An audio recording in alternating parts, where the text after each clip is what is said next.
Salut à tous, c'est Gabriel pour Fun Android, j'espère que vous allez bien. On se retrouve sur le stand Samsung avec une nouvelle vidéo du Samsung Galaxy S7. Alors je vais m'attarder un petit peu plus sur le téléphone par rapport à ma prise en main que j'ai pu faire l'autre jour. Je vais faire un tour rapide du design, des specs et surtout je vais essayer de m'attarder un petit peu sur l'interface Samsung TouchWiz. Donc on va commencer tout de suite avec le design du téléphone. Donc on est sur un écran de 5,1 pouces avec une définition Quad HD. C'est un écran Super AMOLED. Comme vous pouvez le voir, les bordures sont plutôt fines. Donc là c'est la version S7 classique, je ne parle pas de la version Edge, je ferai une autre vidéo là-dessus. En dessous, on retrouve le bouton d'accueil classique de chez Samsung avec le lecteur d'empreintes dessus, les touches rétro-éclairées, retour et multitâche juste sur la gauche. Au-dessus, on retrouve une caméra frontale qui fait 5 mégapixels avec une ouverture f1.7, donc ça promet des selfies excellents en basse luminosité.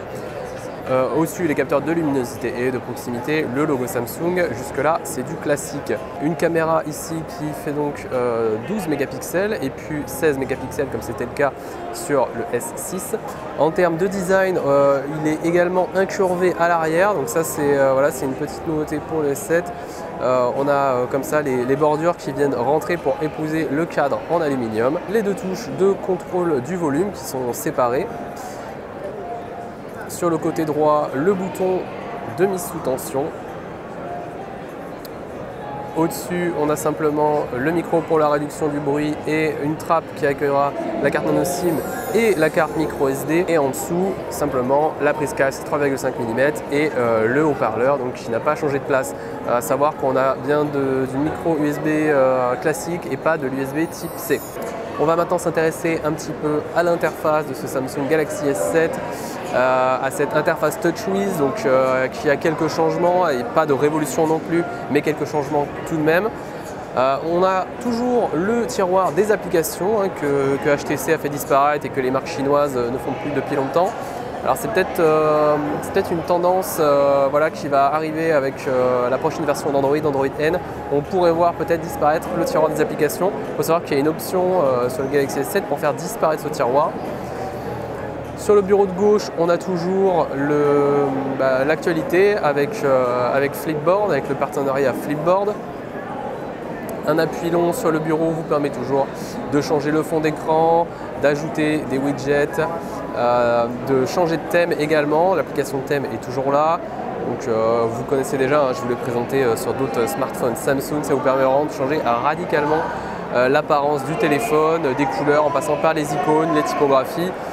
Et bien sûr les fonds d'écran, et on peut également choisir le type de grille qu'on veut, c'est-à-dire combien d'applications on affiche à l'horizontale et à la verticale. On a également la possibilité de personnaliser les icônes qui s'affichent, les icônes de raccourci rapide. Je clique ici sur modifier et après à moi de les réorganiser. Donc ça c'est pareil, c'est quelque chose qui existait déjà. On a également un accès au réglage de la luminosité. Ici, on a encore une fois dans les paramètres d'autres raccourcis vers l'affichage, les thèmes, etc. qu'on peut également modifier. On a toujours l'option de recherche. Si vous ne voulez pas vous prendre la tête à chercher une application, une option, vous tapez directement dedans et ça vous emmènera au bon endroit. Là vous voyez le clavier comme ça parce que j'ai activé en fait le mode à une main, donc lorsque c'est activé sur certaines applications comme la calculatrice, le clavier et d'autres, vous allez pouvoir choisir le côté.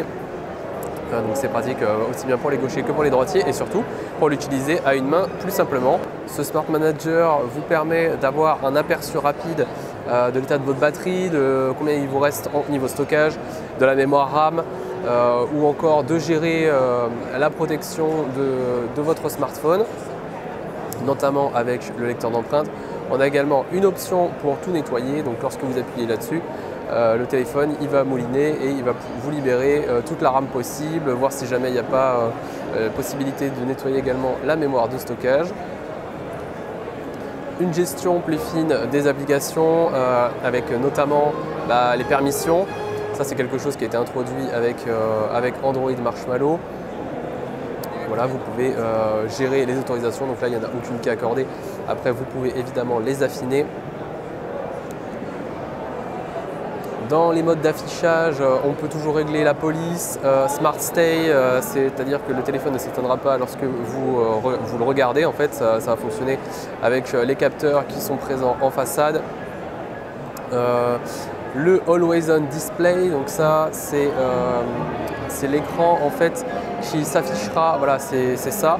Il y a des informations en fait qui s'afficheront directement sur l'écran Super AMOLED sans que vous ayez à allumer, à le mettre sous tension. Donc l'avantage c'est que vous pouvez déjà choisir ce que vous pouvez afficher comme le calendrier ou autre chose. Et surtout tout ce que vous voyez en noir là ce sont des pixels éteints, c'est la particularité de l'écran Super AMOLED. Donc du coup vous allez pouvoir avoir un coup d'œil sur tout ce que vous voulez afficher sans que ça consomme énormément de batterie. Là je suis sur l'écran de verrouillage, un raccourci vers l'application photo, un raccourci ici vers l'application téléphone. Alors on va faire un petit tour tiens, sur cette application photo. Donc très épuré lorsqu'on est en mode automatique. J'ai juste une petite flèche ici, lorsque j'appuie ça me permet d'accéder au mode HDR, au timer, choisir également la taille de l'image. Donc là je suis en 12 mégapixels, ce qui nous donne un format 4 tiers, mais vous pouvez avoir des formats 16/9 en baissant un peu par exemple à 9 mégapixels. Lorsque j'appuie sur les réglages, je peux également choisir la taille d'enregistrement de mes vidéos. Donc ici je suis en Full HD, je peux faire du Full HD 60 fps. Donc ça c'est pas mal. On a également la Quad HD et même l'Ultra HD. Donc attention, en revanche, ça prend pas mal de place sur la mémoire de stockage interne. C'est là que la carte micro SD intervient. Le réglage du suivi autofocus, le stabilisateur vidéo, l'affichage ou non de la grille. Ça peut être pratique pour la règle des tiers, pour prendre des photos. Après, donc, c'est facile à prendre en main. Si jamais vous ne voulez pas vous prendre la tête, voilà, hop, vous appuyez direct sur l'application photo. Lorsque vous restez appuyé, ça active le mode rafale. Ici, vous switchez sur la caméra frontale. Là, il y a l'enregistrement vidéo direct. Et enfin, les différents modes, dont le mode pro, où là, vous avez beaucoup plus la main sur les options. Le mode de mesure, donc centrale, matrice, spot. Donc pour ceux à qui ça parle, notamment ceux qui utilisent des réflexes, ça vous parlera. Et donc tout ce qu'on attend d'un mode pro, c'est-à-dire pouvoir régler la balance des blancs, le mode autofocus, donc est-ce que c'est automatique, est-ce que c'est pour le macro, pour les paysages, le réglage évidemment des ISO, l'ouverture, les effets également. On peut éditer les différents effets, c'est-à-dire voilà, je peux choisir les réglages pour augmenter le contraste, la saturation. Et donc dans les autres modes photo, on a toujours les classiques panorama, mise au point sélective qui vous permet de mettre en avant un sujet et donner un effet flou, un effet bokeh à l'arrière, les collages vidéo, l'hyperlapse, le mode ralenti, les photos virtuelles où là vous avez simplement à capturer et à tourner autour de l'objet pour avoir un petit effet 360. On va faire un petit tour sur la batterie, notamment les modes d'économie d'énergie. Donc on a toujours le mode d'économie d'énergie classique qu'on peut activer qui va limiter les performances de l'appareil, les vibrations, etc. pour économiser au maximum votre batterie. Je rappelle que la batterie fait 3000 mAh. On a également le mode ultra économique d'énergie qui là va réduire vraiment les fonctionnalités au minimum. Vous aurez accès aux applications essentielles pour appeler, pour envoyer des textos par exemple, et ça vous passera votre interface carrément en noir et blanc. Donc là c'est vraiment si jamais vous êtes en rate de batterie et que vous ne pouvez pas le recharger tout de suite. Parmi les nouveautés qui ont été présentées, alors il y a Samsung Pay. En revanche j'ai pas vu d'annonce encore pour la France. Il y a plusieurs pays européens qui vont être servis, mais pour l'instant la France c'est pas encore le cas. Alors le Game Launcher, ça par contre c'est une nouveauté qui a été présentée. Si vous voulez, c'est un hub qui affichera donc plusieurs jeux, donc les jeux évidemment partenaires avec Samsung. Vous pouvez bien sûr ajouter vos propres jeux dans le hub. Les Game Tools, en fait ça va vous permettre lorsque vous êtes en jeu d'accéder à plusieurs options, comme je disais. Notamment ne pas être dérangé pendant que vous jouez, faire une capture d'écran ou encore enregistrer directement votre session de jeu, mais également minimiser l'écran tout en continuant à faire autre chose. Donc ça, c'est vraiment des options que les joueurs mobiles devraient apprécier.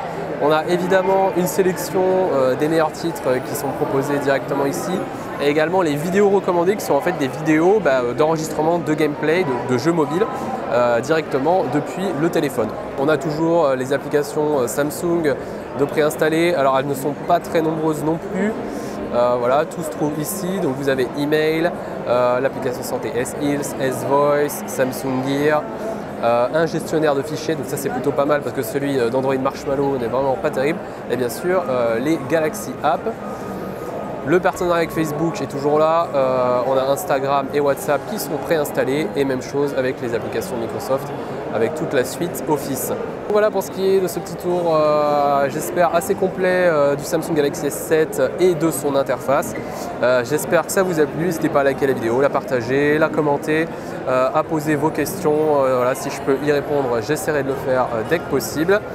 En tout cas, merci à tous d'avoir regardé cette vidéo et on se retrouve très vite pour d'autres prises en main sur le MWC. Merci, salut à tous.